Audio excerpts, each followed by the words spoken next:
Myocardial infarction. The coronary arteries feed the heart muscle. They provide the oxygen and food needed for the functioning of the muscle. If they are blocked, ischemia and death of the tissues occur. The picture on the top is a cross-section of the ventricles of the normal heart. See how the left ventricle is thick all the way around? It's a strong muscle, and it's needed to pump the blood all through the body. The bottom two are pictures of an infarction in the heart. That means areas where the coronary arteries have not been able to keep the muscle fed with the oxygen and fuel. The muscle's dying. As it dies, it atrophies and gets thinner and weaker. It can't pump the blood adequately throughout the body. What causes it? What causes MI? Well, atherosclerosis is the most common cause. It leads to inadequate blood flow to the heart muscle so that the muscle dies. But blood clots can do the same thing.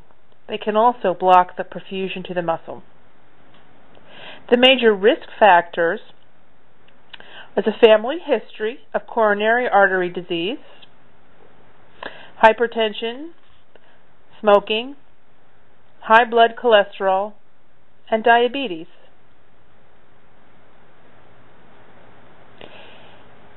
Other major risk factors include high sensitivity C-reactive protein.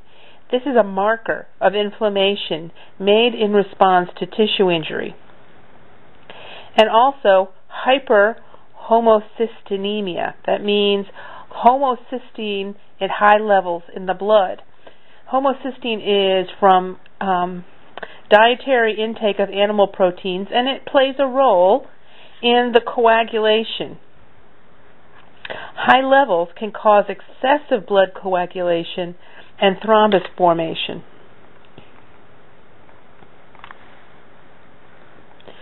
Now let's take a look at the list of risk factors and how do we treat it and prevent it. Well, first thing we do in treatment is, obviously, if you're having a heart attack, you need emergency treatment. This may be medical and or it may be surgical. We may go in and treat with medications, with fluids, and the plaques that are present and causing some of the problem may be scraped out or compressed or whatever, just something to increase the lumen of the arteries. In the long run, treatment relies on medication and lifestyle modification. Doing things to prevent the buildup of the atherosclerotic plaques. Diet and exercise. Stop smoking. And medications for hypertension and high cholesterol and diabetes.